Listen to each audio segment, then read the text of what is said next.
Hello hi dear friends. അങ്ങനെ നമ്മുടെ മനോഹരിയായ ട്രിച്ചിയിൽ നിൽക്കുകയാണ് ഞാനിപ്പോഴും. ട്രിച്ചിനപ്പള്ളി ഏറ്റവും ഒരു എന്താ പറയേണ്ടത്, അത് എൻട്രൻസ് പോയിൻ്റ് എന്ന് പറയാം. നമ്മളിങ്ങനെ കയറി വരുമ്പോൾ ആദ്യം കാണുന്നൊരു കാഴ്ചയാണ്. അങ്ങോട്ട് പോയിക്കോളൂ. ഈ ട്രിച്ചി നഗരത്തിൻ്റെ സെൻറ്റർ ഓഫ് ദ സിറ്റിയിൽ കാണുന്നൊരു കാഴ്ചയാണത്. ഒരു വലിയൊരു റോക്കുണ്ട്. ആ റോക്കിൻ്റെ മേളിലൊരു ക്ഷേത്രം. ഒരു ക്ഷേത്രമല്ല, രണ്ട് ക്ഷേത്രം. ഒരു ശിവഭഗവാനും ഒരു ഗണപതി ഭഗവാനും ഉണ്ട് അവിടെ. ഇതാണ് റോക്ക് ഫോർട്ട് ടെമ്പിൾ. ഇതിൻ്റെ ഒരു സെൻറ്റർ പീസാണ്. ശരിക്കും പറഞ്ഞാൽ ഈ ഒരു നഗരത്തിൻ്റെ ഒരു ഐഡൻറ്റിറ്റിയാണ്. എവിടെ നിന്ന് നോക്കിയാലും ട്രിച്ചിയിൽ ഇത് കാണാൻ സാധിക്കും. ഇത് ബില്യൺസ് ഓഫ് ഇയേഴ്സ് ഓൾഡാണ്. 3 ബില്യൺ വർഷങ്ങൾക്ക് മുന്നേ ഉള്ള റോക്ക് ഫോർമേഷനാണെന്ന് പറയുന്നു. ഒരുപാട് ചരിത്രം ഉറങ്ങി കിടക്കുന്ന സ്ഥലമാണിത്. ഐതിഹ്യങ്ങളുണ്ട്. പിന്നെ ഇതൊരു ഫോർട്ടിഫിക്കേഷനായിരുന്നു, മിലിറ്ററി സെറ്റിൽമെൻറ്റ്, ഒരു മിലിറ്ററിയുടെ ഒരു ഫോർട്ടായിട്ടും ഇത് പ്രവർത്തിച്ചിട്ടുണ്ട്. പക്ഷേ ഇപ്പോൾ നോക്കിയപ്പോൾ ഇതിപ്പോൾ വൈകുന്നേരം സമയമാണ് ഞാനിപ്പോൾ ഇവിടെ നിൽക്കുന്നത്. ഇന്നത്തെ ട്രിച്ചി വിശേഷങ്ങൾ തുടങ്ങാൻ പോകുന്നതേ ഉള്ളൂ. അതിലേറ്റവും പ്രധാനം എന്ന് പറയുന്നത് ട്രിച്ചിയിലെ ഈ ഒരു ക്ഷേത്രം നമ്മൾ കണ്ടില്ലല്ലോ. അപ്പോൾ ഈ റോക്ക് ഫോർട്ടിലേക്ക് നമുക്ക് കയറി പോകാൻ പറ്റും. 400 സ്റ്റെപ്സ് ഉണ്ട് കേട്ടോ ഏറ്റവും മുകളിൽ.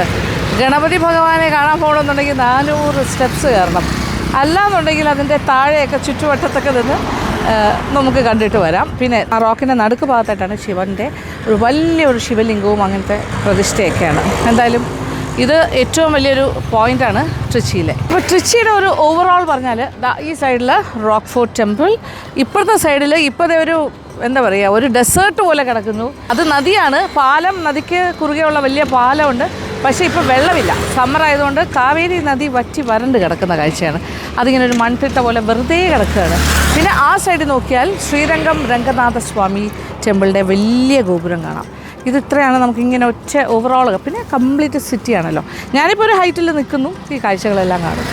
അപ്പോൾ welcome to Lakshmi Nair's travel vlogs. അപ്പോൾ നമ്മുടെ വാഹനത്തിലേക്ക് കയറാം. മിസ്റ്റർ ശങ്കറിൻ്റെ ഓട്ടോ.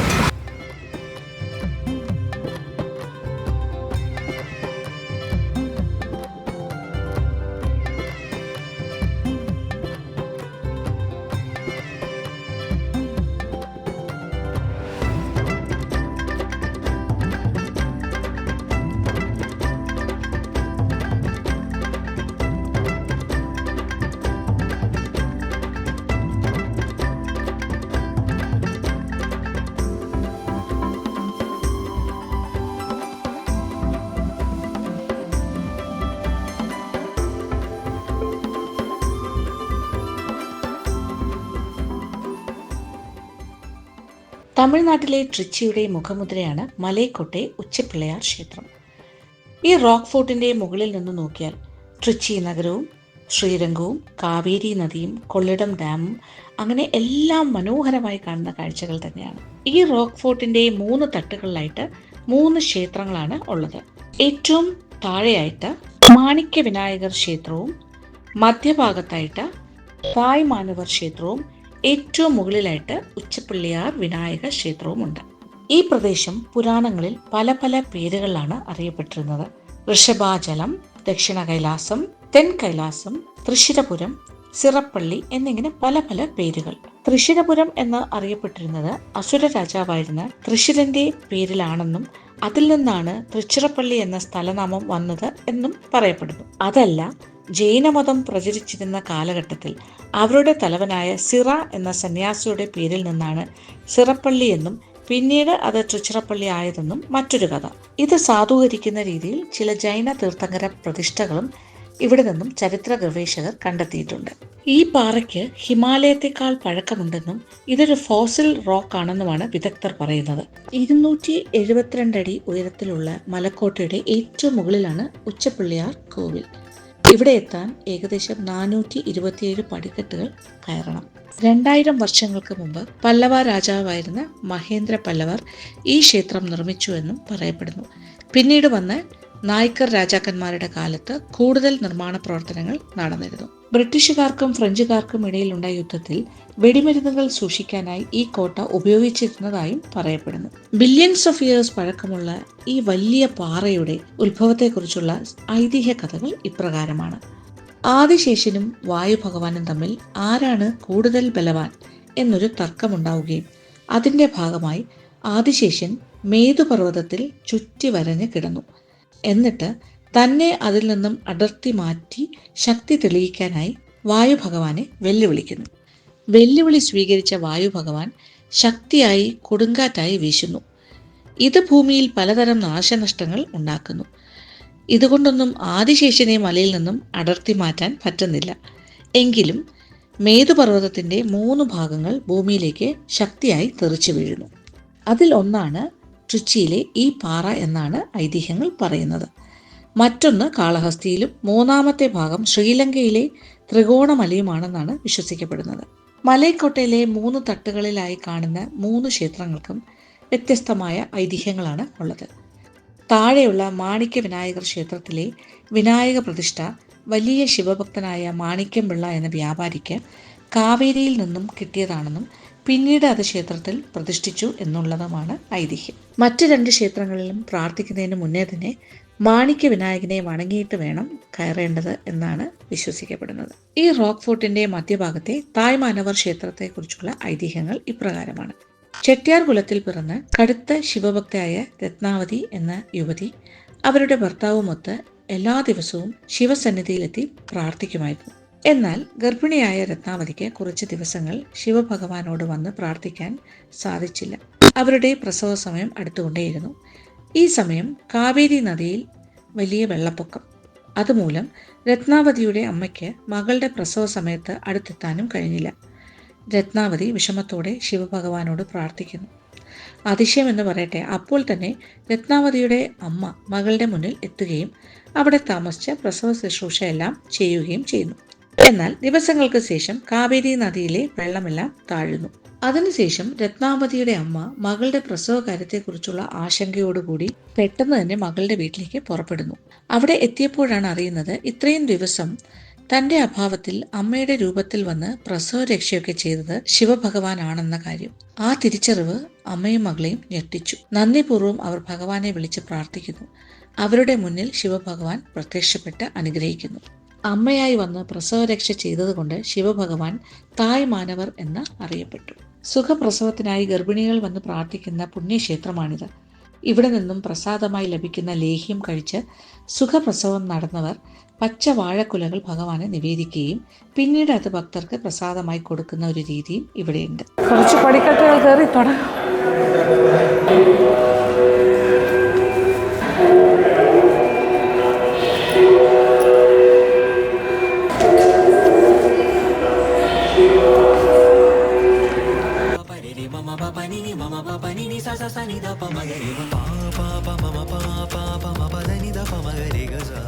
അങ്ങനെ കുറേ പടി കയറി ഇപ്പോഴേ തളർന്നു. ഇനി ഈ ഒരു ഫ്ലൈറ്റ് ഓഫ് സ്റ്റെപ്സും കൂടി കയറി കഴിഞ്ഞാൽ ശിവൻ്റെ ടെമ്പിളാകും. അത് കഴിഞ്ഞ് പിന്നെയും കുറേ പടി കയറി, എല്ലാം കൂടെ 400 പടി കയറിയാലേ ഗണപതി ഭഗവാൻ അവിടെ എത്തുള്ളൂ. ഫസ്റ്റ് എടുത്തിട്ട് കയറാം. ഇനിയും കഴിഞ്ഞില്ല, ഇനിയും ഉള്ളത് ഇത്രയും പടി.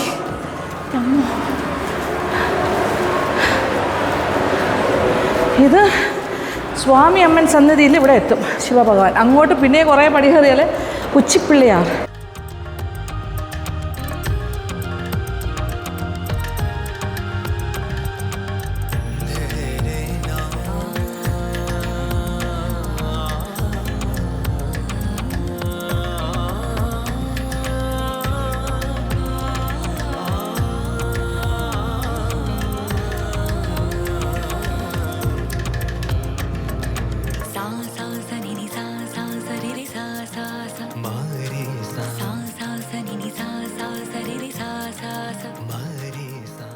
അയ്യോ, പടി കയറി ഇവിടം വരെ എത്തി. എൻ്റെ പൊന്നോ, എന്ത് വ്യൂ ആണ് ഇവിടുന്ന്. ലൈറ്റ് മങ്ങുന്നതിന് മുന്നേ ഇവിടം വരെ വന്നിട്ട് തിരിച്ച് താഴേക്ക് ഇറങ്ങിയിട്ട് ശിവഭഗവാനെ പ്രാർത്ഥിക്കാൻ പോവാം. ട്രിച്ചി ഫുള്ള് കാണാം. അതാണ്, ഇത്രയും കൂടെ കയറിയാൽ ഗണപതി ഭഗവാനെ കാണാം.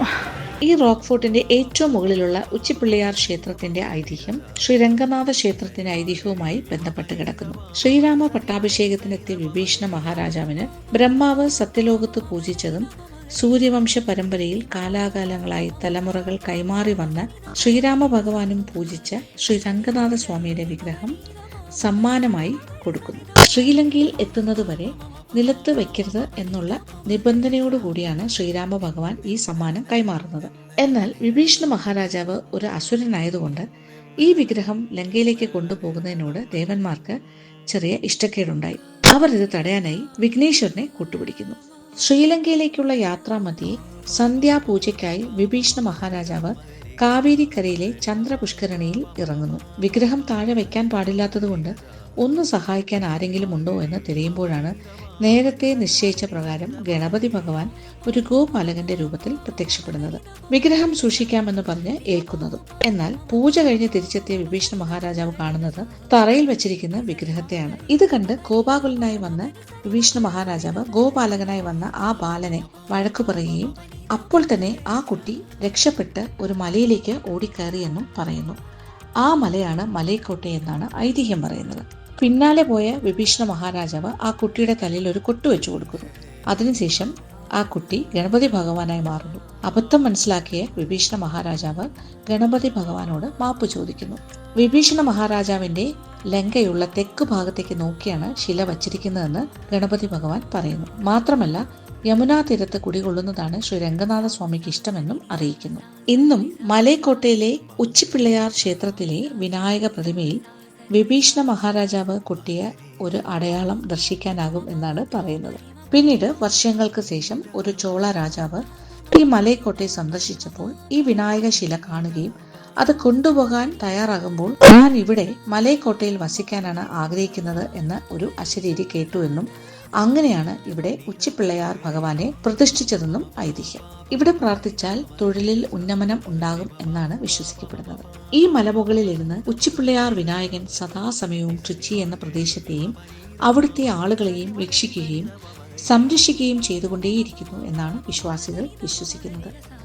ഇത്രയും പടിയും കൂടെ കയറി കഴിഞ്ഞാൽ 400 പടിക്കെട്ട് കയറി എന്ന് പറയാം ഗണപതി ഭവനെ കാണാനായിട്ട്. കറക്റ്റ് സൺസെറ്റ് ടൈം, സൂര്യാസ്തമയം. ഇതാണ് ത്രിസന്ധ്യാ സമയം. ഇത് കംപ്ലീറ്റ് ഇവിടെ നിന്നാൽ നമ്മളിപ്പോൾ റോക്ക് ഫോർട്ട് ടെമ്പിൾ എന്ന് പറയുമ്പോൾ റോക്ക് ഫോർട്ടിൻ്റെ മേളിലാണ്. ഇവിടെ നോക്കുമ്പോൾ കാണുന്ന കാഴ്ചയാണ് ട്രിച്ചി. ഈ ബാരനായിട്ട് കിടക്കുന്ന ആ മണൽ പ്രദേശമാണ് കാവേരി നദിയുടെ ഭാഗം. അതിൽ വെള്ളമില്ലാത്തതുകൊണ്ട് ഇങ്ങനെ കിടക്കുന്നു. വെള്ളമുള്ള സമയമാണെങ്കിൽ ഇത് കാണാനുള്ള ഭംഗി ആലോചിച്ച് നോക്കൂ. ട്രിച്ചി സറൗണ്ടഡ് ബൈ കാവേരി നദിയാണ്. ചുറ്റപ്പെട്ട് കിടക്കുന്ന മനോഹരമായൊരു സ്ഥലമാണ്. അതർവൈസ് ഈ സൈഡിൽ നോക്കുമ്പോൾ രംഗനാഥസ്വാമി ടെമ്പിൾ കാണാം. ഏറ്റവും വലിയ ഗോപുരമാണ് ശ്രീരംഗം. അവിടെ ഭഗവാനെ കുറച്ച് നേരം നിന്ന് ഈ ഒരു വെളിച്ചത്തിലെങ്കിലും എനിക്കിവിടെ എത്താൻ പറ്റണമെന്ന് ആഗ്രഹിച്ചു നടന്നു. അപ്പോൾ ഇനി വേണമെങ്കിൽ പതുക്കെ കയറി ഗണപതിയുടെ അവിടെ പോയി ഭഗവാനെ കണ്ട് പ്രാർത്ഥിക്കാം. തിരിച്ചു വരുന്ന വഴിക്ക് ആ ലാൻഡിങ്ങിൻ്റെ അവിടെയാണ് ശിവഭഗവാൻ, അവിടെയും പ്രാർത്ഥിക്കും. പക്ഷേ അതിനകത്തൊന്നും ക്യാമറ അലൗഡ് അല്ല. ഈ റൂട്ടൊക്കെ നമുക്ക് അത്യാവശ്യം എടുക്കാം, അത്രേ ഉള്ളൂ. രാത്രിയാകുന്നതിന് മുമ്പ് ഈ കാഴ്ച കുറച്ച് നേരം കൂടി കാണാം.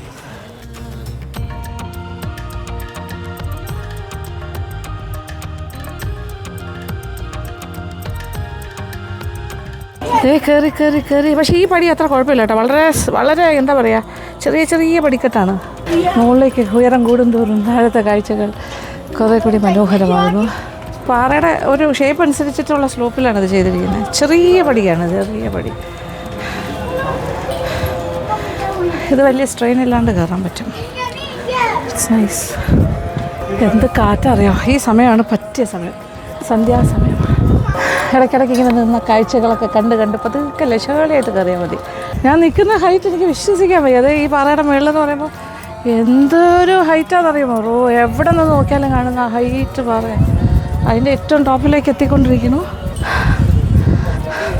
നമ്മൾ ട്രിച്ചി നഗരത്തിൻ്റെ നടുക്ക് ഏറ്റവും ടോപ്പ് മോസ്റ്റ് പോയിന്റിൽ എത്തിക്കൊണ്ടിരിക്കുന്നത്.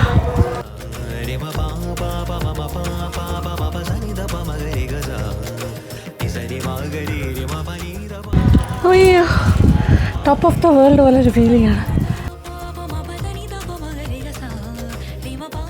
ആ കാണുന്ന ഗോപുരമില്ല, ഈ പാറയുടെ മുകളിലുള്ള ഇത് തന്നെയാണ് ശിവഭഗവാന്റെ ആ ക്ഷേത്രത്തിൻ്റെ മുകളിൽ. ആ ഒരു ലെവലിലാണ് ശിവഭഗവാൻ ഇരിക്കുന്നത്. ഇത് ഗണപതി ഭഗവാൻ അതിൻ്റെ മേലെയാണ്. എല്ലാ പ്രായക്കാരും കയറി വരുന്നുണ്ട്, ഒരു കുഴപ്പമില്ല. ഈ സ്റ്റെപ്സ് ഭയങ്കര നല്ലതാണ്, ഭയങ്കര സ്റ്റീപ്പല്ല, സ്മോൾ. ഒരു എവറസ്റ്റ് കീഴടക്കിയ ഒരു ഫീലിങ്ങിലാണ് ഞാനിപ്പോൾ ഇവിടെ നിൽക്കുന്നത്. ഞാൻ വിചാരിച്ചില്ല കേട്ടോ എനിക്ക് 400 സ്റ്റെപ്സ് കയറാൻ പറ്റുന്നു. ദൈവം അനുഗ്രഹിച്ചു എന്നേ പറയാൻ പറ്റുള്ളൂ. ഇച്ചിരി ഉള്ളു 10 സ്റ്റെപ്പ് വരെ ദൈവത്തിൻ്റെ മുന്നിൽ തന്നെ എത്തും. ഗണപതി ഭഗവാനെ കണ്ട് പ്രാർത്ഥിക്കും.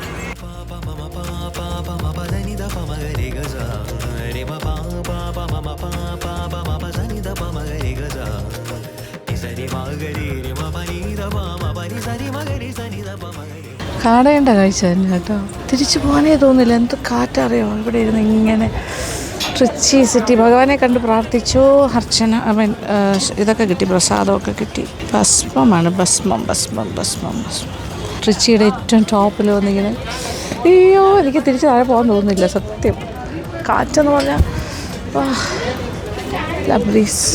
ഇങ്ങോട്ട് വന്നപ്പോൾ തലയൊക്കെ വേർത്ത് ഞാൻ മുടി കെട്ടി വെച്ചു. ഇപ്പോൾ ഇനി 400 പടി താഴേക്ക് ഇറങ്ങുകയാണ്. ഞാൻ ഇത്ര നേരം അവിടെ ഇരിക്കുമായിരുന്നു, എനിക്ക് മതിയായില്ല സത്യം പറഞ്ഞാൽ അവിടെ ഇരുന്നിട്ടേ. ഇത് കാറ്റ് അങ്ങോട്ട് പോയപ്പോൾ തലയെല്ലാം വേർത്ത്. ആ വേർത്ത തലയെല്ലാം മുടി അഴിച്ചിട്ട് കഴിഞ്ഞപ്പോൾ ഈ കാറ്റ് കൊണ്ട് ഉണക്കി തന്നു. എന്തൊരു പോസിറ്റിവിറ്റിയാണെന്നറിയാം ഇവിടെ വരുമ്പോൾ. Such A positive feeling. ഈ നഗരക്കാഴ്ച. ഇനി ആ പോകുന്ന വഴിക്ക് ശിവ ഭഗവാനെയും കൂടി കണ്ട് പ്രാർത്ഥിച്ചിട്ട് താഴേക്ക് പോകും. അവിടെയും ക്യാമറ അലൗഡ് അല്ല. പാറയിൽ തന്നെ കൊത്തിയതാണ്. ഇത്രയും ഫ്ലൈറ്റ് ഓഫ് സ്റ്റെപ്സ് അങ്ങനെയാണ് പാറയിൽ കൊത്തി വെച്ച്. അതാണ് ചെറിയ ഹൈറ്റില്ലാത്ത ലെവലിലാണ്. അതുകൊണ്ട് അവിടെ ചെറിയൊരു വളവ് ഒക്കെ ഉണ്ടാവും, സൂക്ഷിച്ച് പോകണം.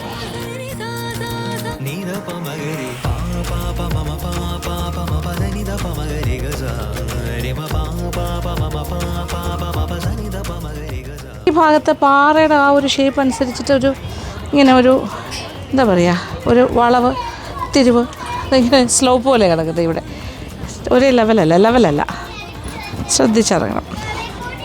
പക്ഷേ ഇങ്ങനെയുള്ള പടി ആയതുകൊണ്ട് കയറാൻ വളരെ ഈസി ആയിരുന്നു ഈ ഒരു ഫ്ലൈറ്റ് ഓഫ് സ്റ്റെപ്സ്.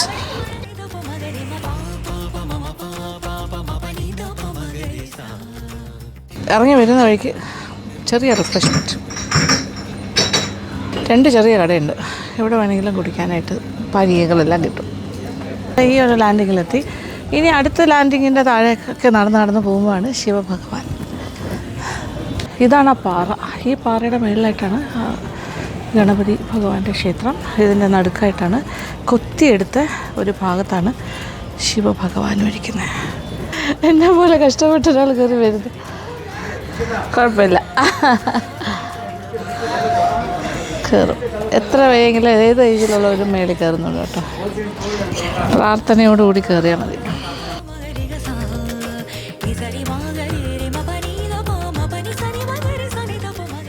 ഇത് ക്ഷേത്രത്തിൻ്റെ ശിവഭഗവാന്റെ ക്ഷേത്രത്തിലേക്കുള്ള എൻട്രൻസ് ആണ്. ഇങ്ങോട്ട് കയറാം. ഇവിടെ നോൺ ഹിന്ദുസിനെ അലൗ ചെയ്യില്ല എന്ന് എഴുതി വെച്ചിരിക്കുന്നു. ഓഹോ, സ്വാമി അമ്മൻ ടെമ്പിൾ അകത്തേക്ക്.